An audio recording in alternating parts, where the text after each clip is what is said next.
We're working together today. Amen. Hallelujah. So today we're going to be doing something that we usually do at New Covenant House, which is a session where you can ask any question you want, and I have to answer it. But before I do that, let me just quickly recognize Dr. and Mrs. Obafemi Bankolemo, who are here. Jumi and Valentine Okonkwo's parents. Good to see you again, sir. It's been a minute. I'm glad you're doing well. Amen. And all the other parents who are worshiping with us, thank you for joining us today. I hope you all had a happy Thanksgiving. Yes! Okay, some of us didn't.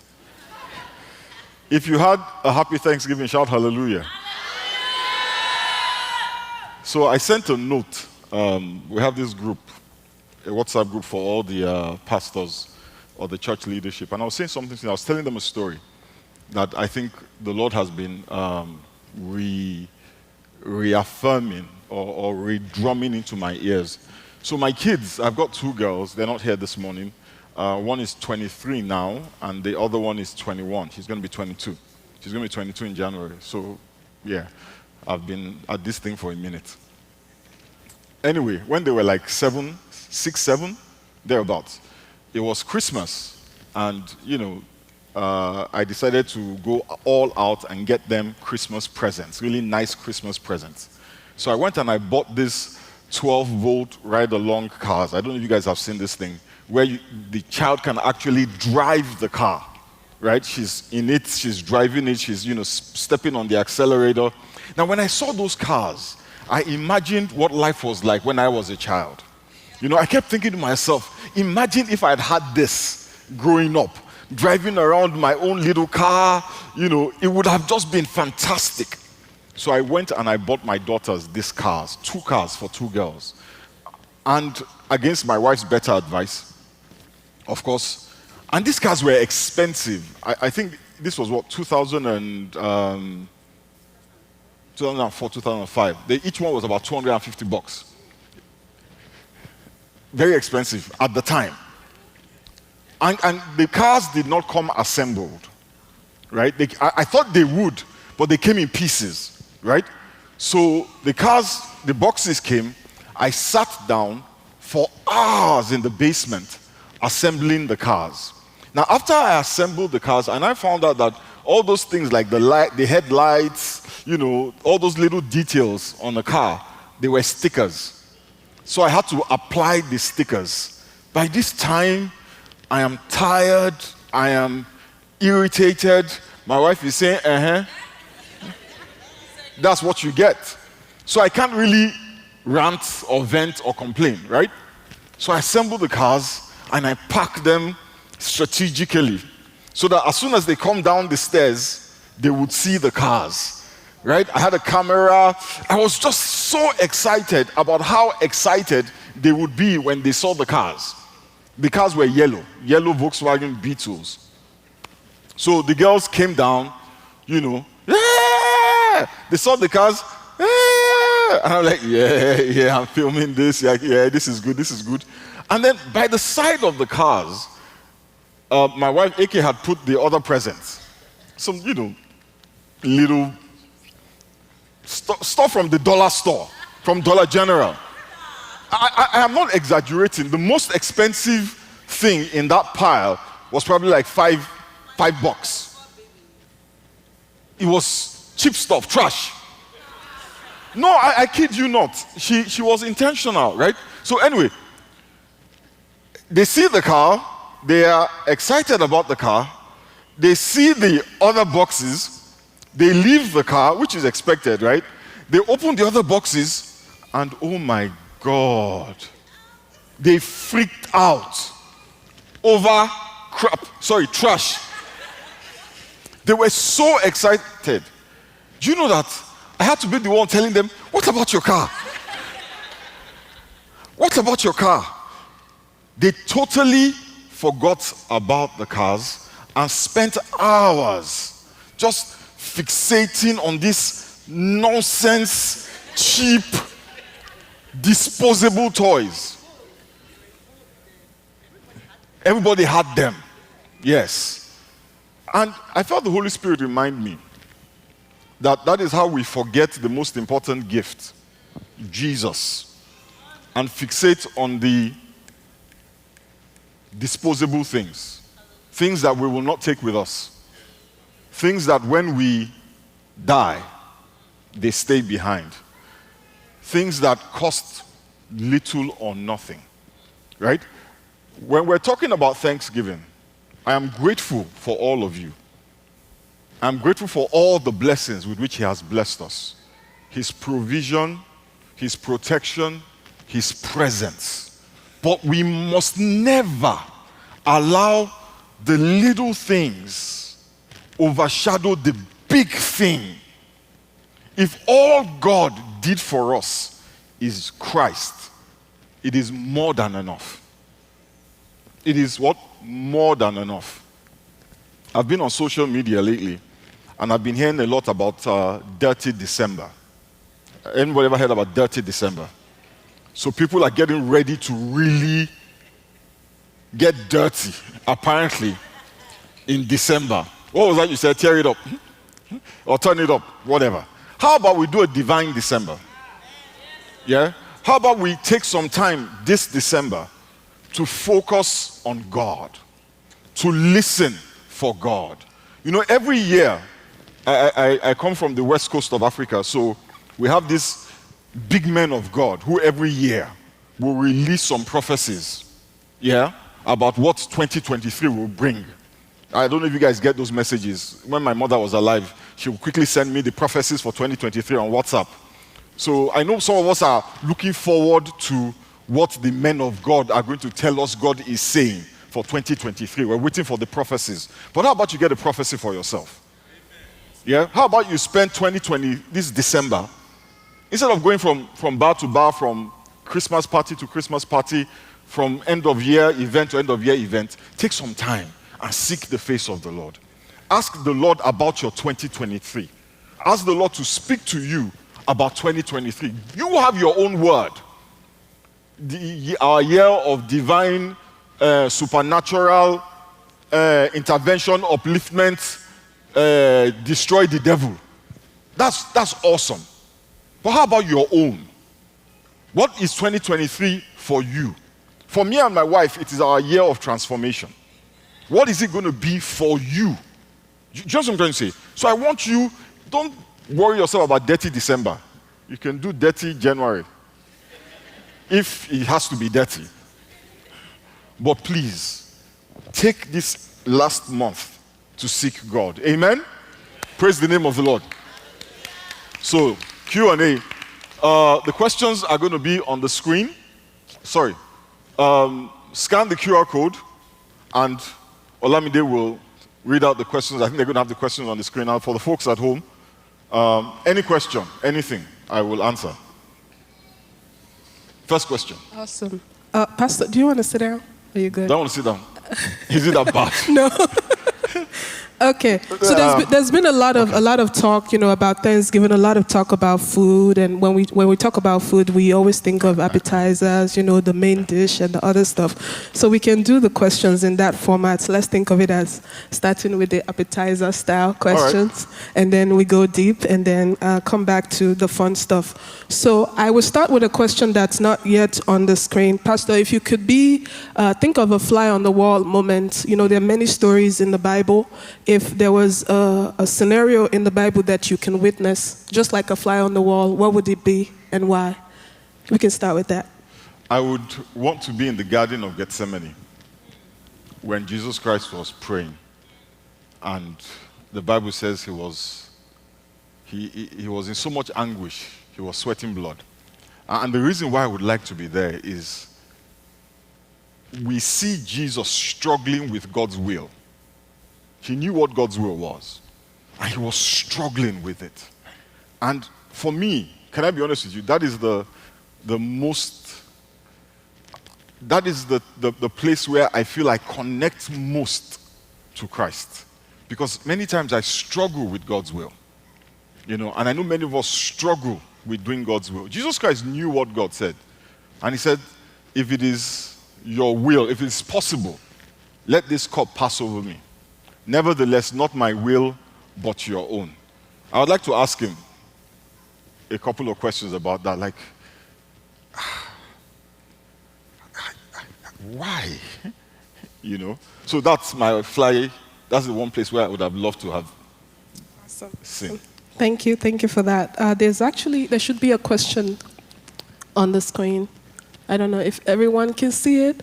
It says, being a pastor must be hard. After all these years of being a pastor, what keeps you going? Practical ways that you can share with us. Beams, thank you. That's a great question. What keeps me going as a pastor? I think for me, it's just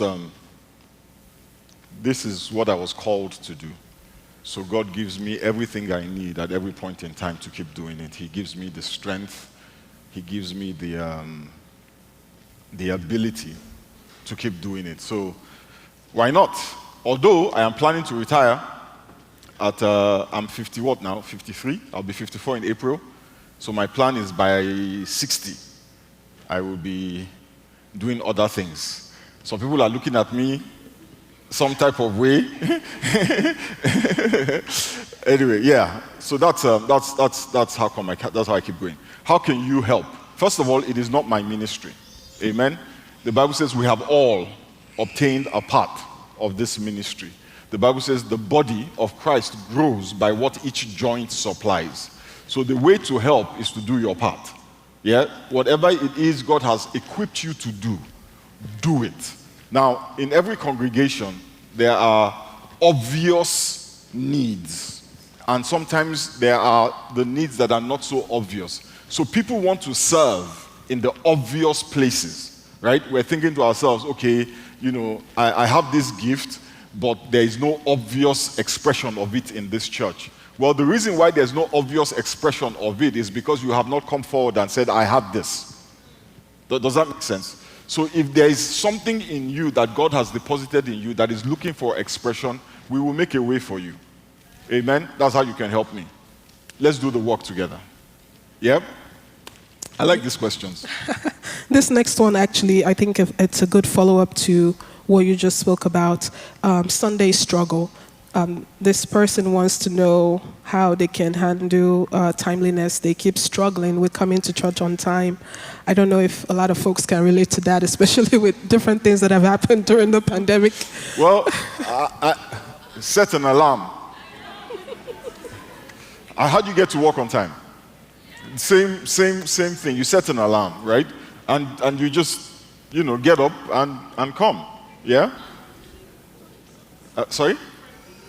My wife preps the day before. I prep in 5 minutes. I just look in the closet, what requires the least ironing. That's how I decide what to wear. What will require the least amount of effort. This morning, I looked in the closet and there was one black t-shirt there. I just zoop, throw on the black t-shirt. Okay, what next? Okay, black pants, black jacket, black shoes. I was ready in 10 minutes. 7 minutes. Yeah. Okay, awesome. So as we mentioned at the beginning, we're doing appetizers first, and then we're getting to the meat of the questions right now. This particular question says there's a tendency for us to be lukewarm on our Christian journey. What do we need to get us to stop being attracted to the things of the world versus being hot about the things of God? Okay, so I don't want to get technical, but what does lukewarm mean? Right? What does it mean to be lukewarm? When we were growing up, we tended to define hot and cold, lukewarm or not, based on how fervent, right, the person was in the conspicuous disciplines. How fervent in prayer, fervent in Bible study, fervent in fellowship, fervent in service, and all of those things, right? But the reality is that what we want to be looking for is trajectory, right? Are you growing? Are you maturing? And growth and maturity, listen, is not necessarily are you more able to quote scripture. Growth and maturity is evidenced in how you respond to people, how you respond to situations, how you interact with God, right? The longer you have been in the faith, right, the less certain things should not be as much of a challenge for you. And it varies with each person. Does that make sense? How do you love people? You cannot say you're a mature Christian. You can quote all scripture. You pray 24 hours a day. You are constantly fasting, but you still struggle with being kind. So that's how we judge somebody who is lukewarm or who is cold or who is hot. Are you fervent in love? Are you fervent in faith? When I was a baby Christian, I trusted God easily. And then a few disappointments came. And I struggled with trusting God. But as I have matured in the faith, I have come to a point where I feel or I realize that God loves me, which means that sometimes He will say no. So I am not as devastated by disappointment as I used to be. That's maturity, right? That is what it means to be fervent. When your faith in God is constant, irrespective of what is going on around your life. And that's not what we have in the church. We have people who, at the slightest disappointment, they're gone. And they are fervent in prayer, fervent in Bible study, fervent in attendance, but the slightest disappointment, they're going to pack it in. And that is what we're breeding in church. So, how do I stop being... Listen, next year, I said, is our year of transformation. I'm going to be talking a lot next year about transformation. There's a difference between evolution and transformation. Evolution is change that is inspired by discomfort, right? So the birds learned to fly because they were running away from the crocodiles, right? Transformation comes from inside. Yeah? What we are looking for is transformation. But the Bible says that we are transformed when we behold, right? Do not be conformed to this world, but be transformed by the renewing of your mind. The Bible says, whom He did foreknow, He also did predestined to be conformed to the image of Christ. So God's plan for you is to be like Christ. But the journey to from where you are to being like Christ is transformation, right? How are we transformed? As we behold Him, we are transformed into the same image, from one level of glory to another level of glory. The more you behold Christ, the more you are transformed. The more you behold Christ, the less attractive the world becomes to you. So, the answer to your question, behold Christ. Get to know Christ. I don't want to preach a sermon because I want to get to as many questions as possible. Let me quickly say this. The reason why many of us struggle with our Christianity is because what we are doing is not Christianity. It is a light Judaism. And when I say light, it is light because many of us do not observe the Sabbath. Right?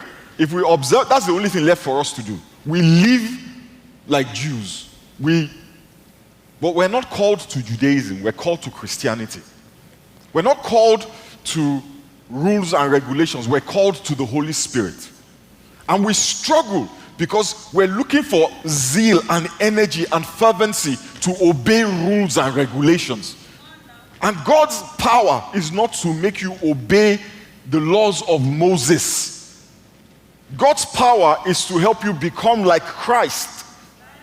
So you're trying to become like Moses, or you're trying to obey the law of Moses. There's no power there. God is not resourcing you to become another Jeremiah Moses or Olatunde Moses. God is not empowering you to become like Moses. He's going to empower you to become like Christ.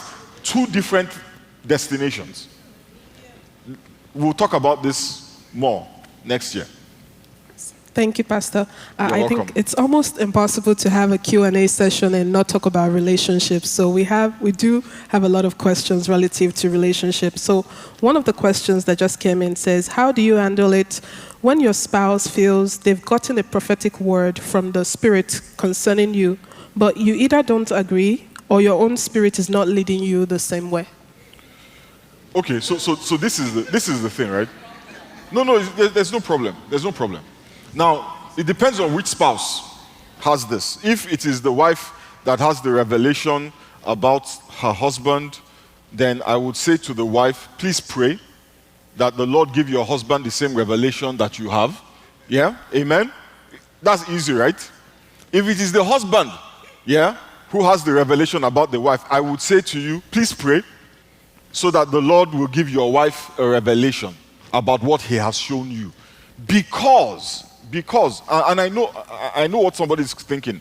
Because the Bible says that there is, what's that Psalm? 133. The Bible says how good and how pleasant it is when brethren dwell together in unity. It is like the dew on Mount Hermon, right? It is like the oil that flows down Aaron's beard, down to his skirts. Let me tell you what the anointing does. The anointing enables and empowers. What does the dew do? Dew gives fruitfulness, fertility to the ground. There is a power that is achieved only in unity. So it is not in any husband's interest to be running around not being united with his wife. And it is not in any wife's interest to be running around not being united with her husband. Right? I promise you, a house divided against itself cannot stand. There is no revelation. But PF, didn't God say to Abraham to go and sacrifice Isaac? Did he tell Sarah, are you Abraham? Seriously, are you Abraham? That's question number one. Question number two, you're not Abraham. Are you? All right. Still on relationships, how do you suggest young singles date, court, have fun, while being determined to reserve sex for marriage? Would appreciate practical tips that have worked for others. Okay, so when we were doing it, that was a long time ago. I met AK in 1994. So some of you weren't born then. 1994. Wow. 25th wedding anniversary is on New Year's Day. It was a totally different ball game then. We did it very differently from the way that it is done now. The society was very different from the way that it is now. First of all, community was a lot more visible, right? We didn't have social media, so we spent a lot of time with people. You know what I'm saying? We spent a lot of time in groups. So, we got to meet people and build relationships from there. We were friends for how many years? 2 years before we got romantically involved. And then we got married a year and a half after that. So I know that it is different now. It's a different environment. We live in silos, right? So how do you meet people? How do you meet people now? Online. Honestly, I personally, right, feel like you can meet people anywhere. You can meet them in church. You can meet them at a restaurant. You can meet them at work. You can meet them in school. You can meet them on Hinge. Hinge is an app. I have married how many people who met on Hinge in this church? At least 3 people who met on a dating app. In my days, you meet on a dating app. God is not there. But guess what? We meet on a dating app. We don't marry on the dating app. Just something. So you meet a person and you start a conversation with that person, right? And over time, you decide that, this person is the person I want to spend the rest of my life with. Somebody asked me, how do I know this is the right person? Let me tell you how you know. The person one of the things that we say a lot these days is, what do you bring to the table? Right? Have you heard that expression? What do you bring to the table? Right? And it makes sense. But it only makes sense if you are looking at marriage as an employment contract. Right? I have a vacancy at my corporation, so I want to employ somebody for the position of husband or the position of wife. Right? So I go out to Indeed, right? And I look at a bunch of resumes. Do you get? And I do an interview for the different candidates, right? And the interviews is based on, do they know Agile? Do they know Python? Do they know what are the other queries? SQL. You know, I want to know their skills, right? And then I hire them. That's not how marriage is. Because if you marry somebody because they know agile, and in the first 2 years they're very agile, and then year 4, there's no agile anymore. You've got a problem. So you don't marry somebody because of what they can do. You marry them because of who they are. We are marrying people because of what they can do. And when for some reason they are unable to do it, we've hooked. And guess what? Everybody lies on their resume. Everybody, even you lie on your resume. They put you in charge of the committee to buy pizza. On your resume, very good at organizing teams with a proven track record of achieving set goals. What, you ordered the pizza on time? It's a lie. You know that is not what the question is. You frame it. You frame the truth in a way that puts you in a positive light. How many of you go on a date with your morning breath? But guess what? The person you are marrying, daily, the first thing they confront. Yeah. Now, I'm not saying go on dates without cleaning your teeth, please. But I'm just trying to say that you need to get to know the person. And I tell people, listen, don't rush to get married. Every marriage that people have gotten into in front of me, that they have rushed, I'm talking about the 2 weeks, the 3 weeks, the 1 month, the 2 months, the 3 months, it's been problems. A few of them have ended. Yeah? Arranged marriages can work. Arranged marriages can work. But let me tell you, our society does not have the structures anymore that supported arranged marriages. So arranged marriages now are harder. And what is an arranged marriage? Somebody said, oh, this is a good girl. They said, this is a good guy. The Lord said. Even the Lord said it's an arranged marriage. So even if the Lord says, the Lord is not living with the person. Because the Lord can live with anybody. And he expects you to be able to live with anybody. But you have to decide. So even if the Lord said, take your time and get to know the person, you might have to go back and tell the Lord, Lord, I know you said what I don't want. And God is merciful. God can look at you and say, you know what? I'm going to spare you this one. I'll find another way to change you. Somebody will catch that. Next question, please. Thank you. How do you deal with a situation where you've asked God for forgiveness, but the enemy keeps attempting to use your past to make you feel unworthy of having a strong relationship with God? What the enemy is capitalizing on is your lack of faith.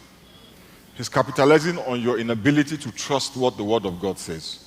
And the enemy uses everything and everybody. So you go to church and you hear a sermon, right, about how what you sow, you will reap. Right? What you sow, you will reap. And, you know, if you sow sin, you will reap judgment. If you sow iniquity, you will reap this and you will reap that. And that reinforces that message. But anybody who preaches a sermon on what you sow, you will reap. If they say you sowed sin, what do you reap? Punishment. The soul that sins was what must die. Well, Jesus died. So you sowed it, he reaped it. Yeah? So if you struggle, it is because you do not believe that Jesus paid the price for you. So be careful who you are listening to. Be careful what you're listening to. Not everybody, listen, and I'm not condemning any pastors, please, but not everybody is preaching the gospel. A lot of people with thousands of followers are preaching Judaism. I am telling you. One quick story and I'll move on. I used to pastor a church in St. Louis. And there was one girl in the church, very close to my wife and I. And One day she stopped coming to church. And so I said, what happened? She said, well, Pastor, I'm going to be really honest with you. I love you. I love your wife. I love your family. It is fantastic. You guys are family to me. But every time I leave the service, I leave feeling condemned. I leave feeling guilty of something. I leave feeling like I am not worthy. But then I found this church where every time I leave feeling loved. I said to my wife, we have missed it. Christianity is not supposed to make you feel guilty, condemned, loved. On your first day, yes. But you have to come to the point where you believe that it is finished. Jesus has done the work. He has died. He has paid the price. There's no more price for you to pay. All that is left for you to do is behold him and be transformed. So a Christianity that emphasizes how bad you are is a problem, because God in Christ doesn't see you that way. God doesn't look at you that way. He doesn't look at you and see a filthy mess. He looks at you and he sees Christ. He looks at you and he sees Christ. He says, my yoke is easy and my burden is light. If your Christianity is not easy, and if it is not light, it is not Christ. Yes. Awesome. Just a quick reminder for those who just joined us online, you can submit your questions online, and for those who are in the sanctuary, scan the QR code to submit. I have to answer this one. This one. Yes. This one. This is my... I have to answer this one. So we're switching gears a bit to questions specific to NCH Dallas. And this question reads, during Sunday service at NCH Dallas, there's no time we pray in the Spirit, speaking in tongues, even just for a brief time. The pastor never says, let us speak in tongues for a few minutes. Why? Because that's not what the Bible teaches us. The Bible says when you pray in tongues, you speak in an unknown tongue, and nobody understands what you're saying, right? Except that there's a gift of interpretation. Everybody doesn't understand. The Bible says it is better that you prophesy. When you speak in tongues, the Bible says you edify yourself. You build up yourself. But when you prophesy, you edify everybody. So this is an everybody situation. Our goal is to edify everybody. Yeah? I can build myself up at home. When I speak in tongues, I don't need interpretation. But in this church, if you speak in tongues, there better be interpretation. Because there's somebody in here who doesn't speak in tongues, who the Holy Spirit has not interpreted it for, and all he's hearing is what sounds like gibberish. And rather than being edified, they're confused. In Acts of the Apostles, right, when they spoke in tongues in public, what did the Bible say? The people who heard understood, each in their own language. There was interpretation where there is no and Paul was the one who said, when you are in public, don't speak in tongues. He actually said it, do not. He says it is better that you prophesy. Because when you prophesy, everybody is built up. Everybody is blessed. That is why all the pastors, I have specifically told them, do not start to speak in tongues, because there are people who do not have the Holy Spirit, who will not understand you. Even me, I don't understand you. If you speak in tongues, I know I say if you speak in tongues, you better interpret. If you don't interpret after you speak, before you see that microphone again, I will need a revelation. So we don't. It's intentional. We're following the teaching of the Bible. The only person who forgot one time, and I don't blame him because he's a prayer warrior, Pastor Charles. You know, Pastor Charles is leading prayer. He just shaking. So I said, Oga Charlie, Say, in your closet or in a gathering where you know everybody there is a Christian, everybody there has the Holy Spirit, everybody there can speak in tongues. But in a place like this, no. Paul was very clear in 1 Corinthians. Next question. I have patience and love for God and trust in Him, but I struggle having it for my neighbors. Any advice? Behold Christ. No, seriously. Legalism breeds judgmentalism. Have you noticed? If you are able to do work, you can't understand why other people can't do work. Right? The Bible says we are saved by grace through faith so that no man can boast. Legalism leads to boasting. Yeah? Have you ever fasted for 40 days? Anybody have fasted 40 days, no food? If you have, raise your hand. I'm asking, okay. Listen, after you fast for 40 days, no food, you want everybody to know. Are you joking? You want everybody to know. What are you talking about? 40 days? Do you know? No. Even though you can look after yourself, but there's a way you can hide it. That's when you go and buy all those all those tight t-shirts, so that everybody can know how much weight you have lost. You want people to know, because it's 40 days, no food. That's what legalism does. It looks down on other people who have not done what you have done. It creates boasting, which God specifically warned us about. So if you're struggling to love people, it is because you have found a way to not see yourself when you look in the mirror. I tell folks, man, they say, PF, you're so patient. I say, I don't have a choice. I looked in the mirror this morning. When you see yourself, the truth about yourself, you can't judge anybody.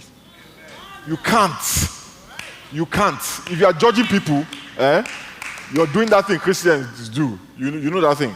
That, man, PF, I know I have issues. I know I'm not perfect, but how can a Christian, and they say they are Christians, but the one that you do, God is working on me. God is not working on them. The difference between you and them is that we know their own. That's the only difference. And if you keep up that attitude, we'll soon know your own. Guys, stop it. Stop it. Pastor, I'm told that we skipped a part of one of the questions that came up previously was about how to abstain from premarital sex, and this question would be like a follow-up to that one as well. And this person says they're single and do not know how long will remain single. They want to be free in sexual exploration. How do you move forward in faith while not having conviction to abstain from sex? That's part 2, but the first one is how to abstain from sex while dating. Behold Christ. Behold Christ. Yeah, you see, this is the thing, right? And this is the trap. The trap is for me to stand here and give you some rules, right? That you then start struggling.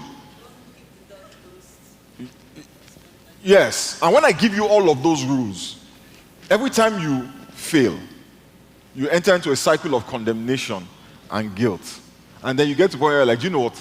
What's the point? Let me just be sleeping anywhere with everybody anytime. I mean, I'm not going to succeed anyway. Listen, yeah? As you behold Christ, you become like Christ. As you behold Christ, you become like Christ. I am trying to behold Christ. And as I behold him, in certain areas of my life, even me, I can see the changes. My wife can see the changes. But there are no rules. Let me give you a classic example, and we'll move on. We're talking about sex, but let me talk about something else as an example. So this morning, I've got 2 dogs. I took the dogs on a walk, and I came back home. And I looked at the time, and it was 9:15. And I had to be here by 9:45. over the last few days, something has happened to me. I was telling Lola about it. I wake up in the morning, and it's been raining. So I'll take the dogs out to potty, and once we come back in, I go and I clean the kitchen. I clean the kitchen. Like, when I finish cleaning the kitchen, even my wife, who is a prayer point in that area, acknowledges that it is spotless. I don't clean kitchens. 25 years. In 25 years, I don't do it. It's not out of chauvinism, sexism. It's just a me thing. Yeah? But I wake up and I find myself cleaning the kitchen. And when I say cleaning, it's cleaning it. And I'm thinking to myself, and so this morning, 9:15, I start going to go and clean the kitchen. And I saw the clock on the microwave. And I'm like, Femi, you need to go get ready for church. But I couldn't leave that kitchen. And let me tell you what was driving it. Can I tell you what was driving it? I knew that every time my wife comes down and sees that kitchen, it's a problem. It's a problem for her. So I'm cleaning the kitchen, yeah, because I don't want her to have a problem.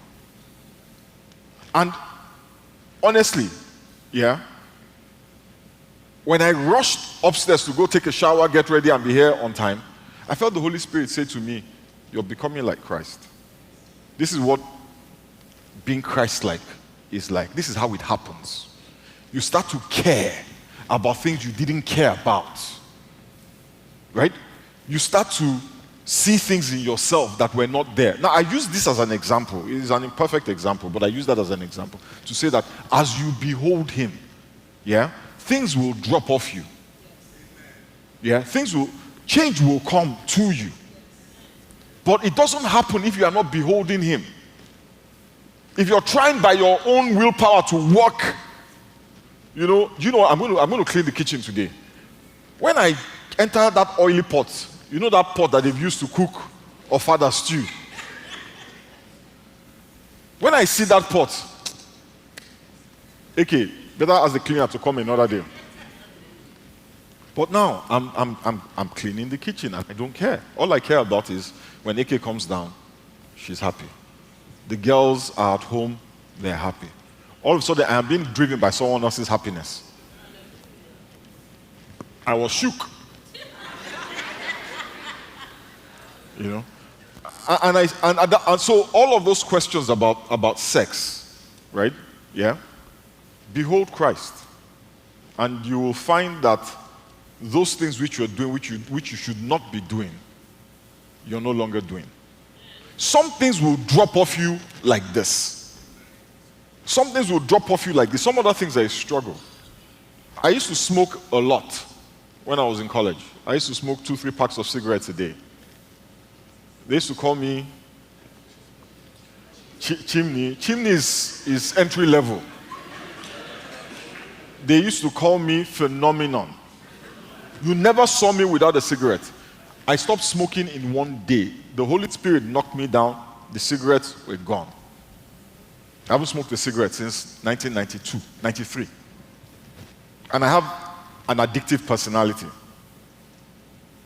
since 1993. Some other things, we're still on it. And that's just the way it is. Having said that, there are practical steps you can take. Yeah? When you know, we have a proverb where I come from. Say, the meat you do not want to eat, you don't take it and be rubbing around your nose. It's just a matter of time. If you do not want to engage in a certain activity, do not tempt yourself.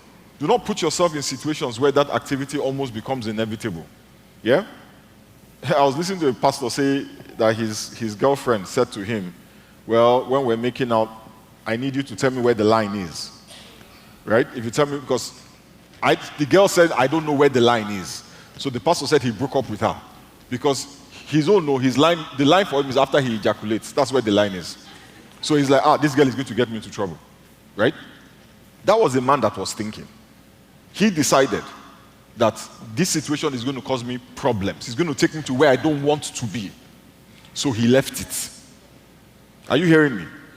So while you are being transformed, you're not carrying the chicken that you don't want to eat and rubbing it under your nose, because you will eat it. You will. It's just the way of life. Sexual exploration while you are single. Problem. It's a problem, right? It's a problem because, you see, let's be real, right? Our bodies operate on a clock. When you get to a certain age, your body starts to make certain demands on you. When you get to a certain time, your body starts asking for food, right? So it is a challenge, right? It is a challenge that while you are single, the desire to be intimate is a reality. Again, focus your attention on Christ. I say this thing knowing that somebody is thinking, Pastor, give me something I can do. That is always the problem. Be transformed. Ask for the power of the Holy Spirit to help you in this season. Right? Yeah? And avoid those situations where you find yourself doing stuff you do not want to do. And then come and talk to my wife. She might be able to give you better advice. Okay, we have a lot of questions that we're not able to get to. Yeah, so can you just address how we intend to respond to those questions before we take the final one for today? We'll answer them online. A lot. I'll do little answers. And then we'll answer some of them during the mashup. So on Friday we've got this mashup. So we've got all the married people and all the single people. You fall into one of those categories. You're either married or you're single, right? We're having a big mashup, a big event, right? One of the things that we'll do at that event is, AK is going to talk more about the mashup after I'm done. One of the things that we'll do is we'll answer some of these questions. We'll answer some of them at the mashup. We'll answer some of them online on the app, right? Pastor Larry, we'll answer some of them on the app. We'll answer some of them on social media. We'll answer them. But let's take a couple more, and then we can. Oh, it's already 12. Yes. Okay, I think this one is important because it's about the community. There's a homeless crisis in the USA, in particular, downtown Dallas. And during winter months, when it gets cold, we hear about deaths. What can the church do about this, and how can we help? Okay, so one of the things that we are doing is we're partnering with a group called Dorcas's Heart. Dorcas's Heart is a ministry that ministers to the homeless, right? So we're partnering with them, we're working with them, we're building out the infrastructure, we're putting together the budget. We just met with them because we also have a burden for the homeless. So we just met with this group and we're working with them on how to address this issue. So I am glad that it's a burden, but I will have more of a concrete answer for you on what we are actually doing. But that is going to be our focus as a church, on helping the homeless. In the meantime, in the interim, right, you can, by yourself, reach out to people who you know are homeless. And when I say reach out, when you're driving your car and somebody says, I'm homeless, give me $5 or give me something, don't turn your face away. Carry care packages in your car, toiletries, basic toiletries, toothpaste, soap, little packs of food here and there. Open your own heart to people. As an organization, we are on it, I promise you. In the next couple of weeks, we're going to have a very detailed plan of what we're going to be doing for the homeless. Yeah?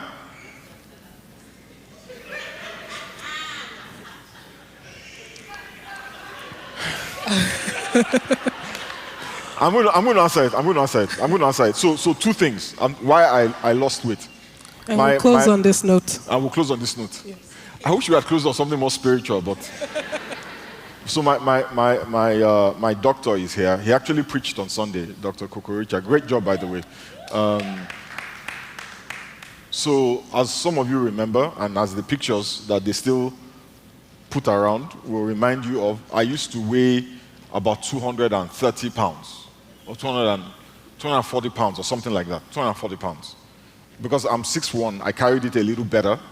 You know, it wasn't as obvious, but when I'm buying suits and I'm buying size 46 and size 48 suits, it's a problem. But it was even a bigger problem for my health. My cholesterol off the charts, blood sugar off the charts was too high, blood pressure too high. Everything, all my numbers were bad. I did not have one good number other than I was 6'1". So when anybody says, so how are you doing? I'm 6'1". Cholesterol, 6'1". Blood sugar, I had to, you know. So the guy told me, he said, oh boy, you will die.